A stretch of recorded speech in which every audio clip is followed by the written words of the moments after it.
tout en moi et un certain luxe que l'amour que je te porte semble perdre et sans fin, et vers la lumière transparente, Cendrine apporte. Alors, Ludo, ma première question, en fait, c'est quand tu es contraint de jouer Sandrine plusieurs fois d'affilée dans ton duo de bus, Ouais. je voulais savoir si tu ressentais pas une forme de lassitude, en fait, quoi. Ou en tout cas de fatigue. Parce que je trouvais ça fou de jouer 2 ou 3 fois de suite. Ouais, 3 fois de suite, c'est vrai que c'est beaucoup. Mais bon, c'est l'expérience de la scène. Le jeu de la scène, c'est toujours très différent. C'est possible. Et dans un bus, c'est une atmosphère particulière, c'est très confiné. On a l'impression d'être dans un sous-marin et ça apporte des situations assez nouvelles, quoi. D'accord. Donc je progresse et j'avance et non, ça se passe bien. Au début, c'était un peu, bon, c'était un peu laborieux, puis maintenant, c'est très efficace. D'accord. Sandrine a un spectacle qui est un spectacle de mœurs, qui est un petit peu moins chargé politiquement. Est-ce que ça découlé d'une volonté de te reposer un petit peu sur le plan artistique et faire quelque chose peut-être un peu moins profond? Ou est-ce qu'il y avait un calcul médiatique presque? Essayer de se faire, pas oublier, mais en tout cas faire une chose un petit peu moins subversive avant de Oui, rejaillir peut-être? j'avais envie de revenir sur un spectacle qui avait bien fonctionné, qui était Le divorce de Patrick. Revenir avec mes 2 protagonistes et puis continuer à amuser avec ces 2 personnages.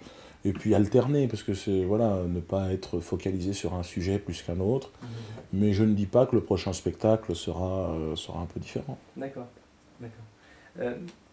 Je trouve, encore une fois, que la partie la plus réussie et la plus exceptionnelle, c'est le happening de départ, en fait, quoi, où tu racontes en fait ta vie sur un mode humoristique, un peu comme dans J'ai fait le con, et je voulais savoir si tu avais déjà traversé l'esprit de faire un spectacle entier, finalement, un peu en stand-up, où tu raconterais ta vie de Ouais, cette manière. ouais. Alors, moi j'aime bien alterner parce que j'aime bien aussi le théâtre de manière générale.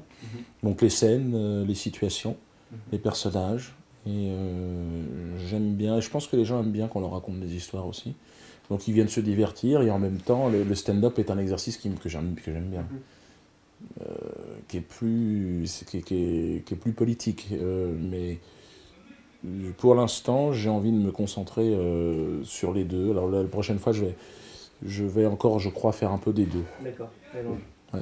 Ah, il y a un autre moment qui est vraiment exceptionnel dans le spectacle, c'est la toute fin avec le colonel Follet, qui explique à son fils comment plaire aux filles, en fait. Ah, et ouais, je voulais savoir si vraiment tu t'étais inspiré de ta propre vie et d'un de tes fils, parce que j'ai traîné un petit peu quand il y avait ton spectacle à Oudan, ouais, la ouais. préparation du spectacle, il m'a semblé voir quelque chose qui ressemblait, enfin quelqu'un qui ressemblait, pardon, vraiment à la Quelque chose, description. quelque chose, Quelque quelque chose, chose. quelque part. Aujourd'hui, Pour c'est l'instant, quelque chose, c'est pas il a encore 15 ans. quelqu'un quoi, Ouais, qui correspondait à la description que t'en fais dans le sketch, en fait. ouais, ouais. Un petit peu. Bradley, ouais. Bien sûr, il m'accompagne souvent. Mhm. Et c'est vrai que... Non, alors bon, c'est pas tout à fait ça, mais bon, évidemment, ça fait partie des blagues qu'on se raconte tous les deux. Ouais. Et, Il a suivi des conseils depuis je sais pas, faudra lui Parce demander. qu'il a toujours le froc qui n'a aucun sens. Ouais. Mais je crois qu'effectivement, il y a pas mal de gens dans notre environnement qui lui font des blagues, D'accord. qui l'appellent Bradley, quoi. Alors maintenant, j'ai une question de fan par rapport à ce qui s'est passé à Oudan, en fait. Je voulais savoir. On nous aurait menti où est passée la quenelle internationale, en fait. Oui, ça c'est Qu'est-ce qui s'est vrai. passé, en fait? Non, en fait, c'est le responsable, c'est Yahya Gouasmi, qui devait s'occuper de cette chose, et je n'ai pas été tenu au courant des difficultés de visa qui lui résistaient. Donc moi, jusqu'au dernier moment, Yahya Gouasmi, qui est président du parti antisioniste, D'accord. qui est un ami, et qui devait s'occuper de cela, parce qu'en tant que président aussi de la fédération, enfin bon, il n'est pas président de la fédération des chiites de France, mais c'est Abdelhakim, ils avaient un lien direct avec la fédération chiite irakienne, et c'est par cet intermédiaire-là qu'on avait contact avec Montazer Al-Saïdi. Et donc, il m'avait assuré de sa présence jusqu'au dernier moment.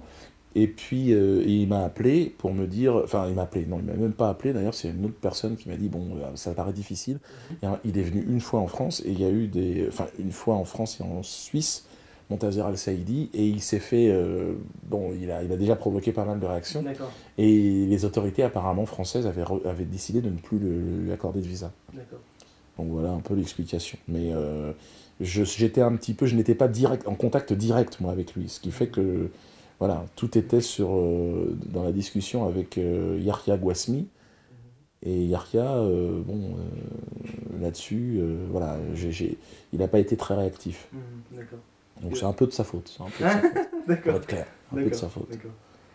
J'ai été surpris en fait parce que donc après ce spectacle le 26 décembre, j'ai navigué un peu sur le net et j'ai vu qu'on en parlait pas trop. Pour une fois, ça n'a pas fait un buzz, etc. Ouais. Et je me demandais si c'était pas enfin je sais pas ce que tu en penses, mais une tactique un peu récente des médias ou des journaux qui sont contre toi, en fait, d'opter pour la tactique de l'indifférence. Ouais. C'est-à-dire que par exemple, même ce que tu as fait Show Ananas, quand j'ai vu, je me suis dit putain, il va encore en prendre plein la gueule. Et finalement, toutes ces choses sont un peu tues depuis quelques mois. Alors, je sais pas ce que tu en penses, mais. Oui, il y a une stratégie d'étouffement qui résiste quand même, parce que les pressions sur cette salle, par exemple la salle à Lyon, je dois dire que le responsable de cette salle a été héroïque. Et les pressions notamment de la LICRA, qui ont été extrêmement fortes, extrêmement puissantes. Et malgré ces pressions-là, il est resté droit dans ses bottes. Donc il y a des gens quand même vraiment courageux. Mais c'est vrai qu'il y a une stratégie du silence et de l'étouffement en même temps. Mais le silence, moi ça m'intéresse, je préfère qu'il reste silencieux en même temps. En même temps, je pense qu'effectivement, c'est intéressant de voir que ce qui s'est passé au Zénith de Paris le 26 décembre de 2008, ça avait provoqué et suscité une indignation incroyable, alors que là, je dirais que sur la mise en scène, c'était bien plus... C'était plus un pyjama, on va dire, un pyjama acheté, je ne sais dans quel magasin, avec plus ou moins des carreaux. Là, c'était carrément un habit de déporté, un vrai.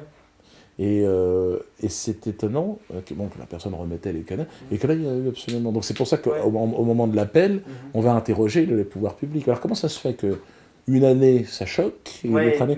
Et ce que tu dis est intéressant, parce que c'est vrai, comment se fait-il, si ce n'est que ça n'est pas une stratégie aujourd'hui d'étouffement de ne plus en parler. Oui, ne serait-ce que l'extrait sur Céline au départ était déjà très provocateur, en tout cas à ce moment-là, quoi. C'était vraiment... et c'est vrai qu'il n'y a pas eu trop de... Et justement, par rapport à cette haine qui est dirigée contre toi depuis 5 ans, est-ce qu'on peut quand même pas dire que ça, quelque part, ça stimule et ça nourrit ton imaginaire? Parce que moi, j'ai vu tous tes spectacles, et quand la politique phaugienne, on va dire, a commencé, donc au moment où tu faisais le divorce de Patrick, depuis, il y a quand même...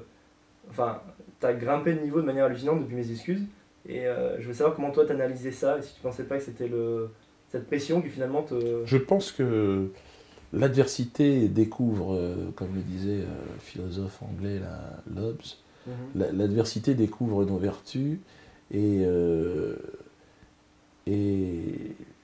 on va dire le succès plus confortable, nos vices. C'est-à-dire que c'est très difficile pour un artiste de se renouveler lorsqu'il est dans la prospérité. Alors que l'adversité te pousse, en fait, chaque spectacle est peut-être le dernier. Donc tu as peut-être une tendance à... tout mettre dedans, quoi. En tout cas mettre ce que tu as à ce moment-là. Alors que les autres sont dans une sorte de comptabilité, gestion de « tiens, ça marchait bien, je vais le refaire, mais en changeant la casquette de côté ». C'est vrai que c'est assez... je pense que c'est la situation. Je me suis mis en condition pour être le plus performant aujourd'hui, je crois, dans ce qui est l'humour, quoi. C'est toujours difficile de s'auto-plébisciter, mais je crois que je suis rentré dans l'histoire de l'humour, par le vide ordure, mais j'y suis rentré. Et à propos, dans J'ai fait le cours, à un moment donné, tu dis, ironiquement, que tu joues dans un registre nouveau, l'émotion. Bon, les gens rient beaucoup, mais en fait, moi je pense que c'est quand même vrai, en fait. Ne serait-ce que dans des sketchs comme Palestine, tu sors du cadre de l'humour, et on dirait qu'il y a chez toi une volonté d'aller vers quelque chose plus transgenre, quoi. Ouais, c'est ça, on n'est pas obligé de rester, puis on est libre dans la création, c'est pas la peine de s'enfermer. Alors, en télévision, oui, c'est vrai, je ne rentre pas dans un format 2 minutes, TF1, 20h30, mais j'en ai rien à foutre de ça, moi. Donc, encore certains sketchs, moi je suis surpris que certains sketchs vraiment très efficaces, comme dans 1905, La Guerre, ou Hitler, font des choses passe-partout, et vraiment qui ont une efficacité. Qui pourraient tout à fait, effectivement, être... Mais bon, je sais que... On verra, mais je crois qu'il faut attendre, et que c'est le temps, quoi, avec le temps... je suis persuadé que, malheureusement, mes adversaires sont avec Show Ananas, knocked down. Ouais. KO. KO Tomofuku. Mort. Bon. Prochain combattant, je les attends. D'accord. On y va. Bah, deux questions en fait. Est-ce que tu envisages un jour de mettre ton verbe et ton art au service d'autre chose que l'humour, peut-être le drame quoi? Oui. Oui. Le cinéma, là, puisque Ouais. je vais tourner mon film. Normalement, à la fin de l'année, un film qui sera tourné à Cuba, donc une coproduction irano-cubaine, Le Code Noir, premier film français sur la traite négrière, un film qui va se produire dans une culture qui ne sera pas la culture hollywoodienne, ni une culture de l'OTAN, mais une culture du monde. Et voilà, je suis très content d'être parvenu. Ce film ne pouvait se faire que dans cet état d'esprit, et il va se faire aujourd'hui, et c'est formidable. D'accord. Et ma dernière question, en fait, c'est que tu dis souvent, depuis 4 ou 5 spectacles, il faut rire parce qu'il ne reste plus que ça. Et je voulais savoir, grossièrement, bon, il faudrait plus de temps pour développer, mais quel est ton sentiment sur ta prévision sur la marche du monde dans les années Ça va aller vite. à venir, quoi. Ça va aller vite, il faut rire. Hein. Après Haïti, il faut réussir à rire.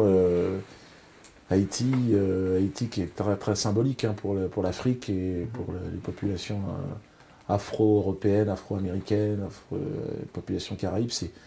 C'est fou, surtout qu'après ce qu'a dit le président vénézuélien Chavez, qu'il s'agit d'une attaque américaine en réalité, avec des armes sismiques. Oui. Je pense que Haïti, oui, c'est déclencheur de quelque chose ça va propulser. Ouais. C'est Hiroshima, Nagasaki, si jamais ça se confirme.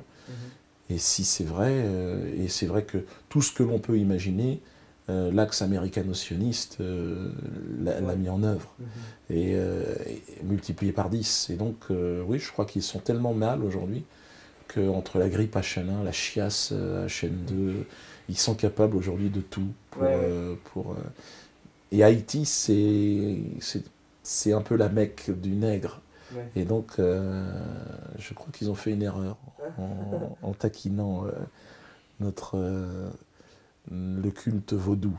Ils vont être heurtés aujourd'hui à une crise grave, profonde. L'Africain est patient, et très très patient. C'est le peuple de la patience, le peuple de la misère. C'est celui qu'on n'entend pas pleurer. Ceux qu'on entend pleurer, d'ailleurs, ce sont les assassins. Ils pleurent en permanence toute l'année. Et ils commémorent leur chialerie. Et ils voudraient nous faire participer à tout ça. Donc c'est pour ça que... Non, Haïti, c'est le point de départ. Vous allez voir d'une tempête, je crois, qui est passée par le sacrifice là, de beaucoup. Mais là, cette attaque, ils n'auraient pas dû la faire. Et s'ils l'ont fait sur Haïti, et si l'armée américaine aujourd'hui s'est développée en Haïti, ils ont débarqué, ils sont près de plus de 10 000 hommes, je crois, en armes. Et ils sont en train de se battre avec les Haïtiens. Ça, personne n'en parle. Les Haïtiens disent « foutez-moi le camp ». Et ils sont venus avec des fusils. Et comment ça se fait? Ils chassent même les autres humanitaires. Quel est leur projet, quoi? Et ouais, parce que bon, y a des secrets qui sont à un autre niveau, certainement. Mais bon. En tout cas, je me sens beaucoup plus proche d'Haïti que des États-Unis. Oui, bien sûr. Je te remercie.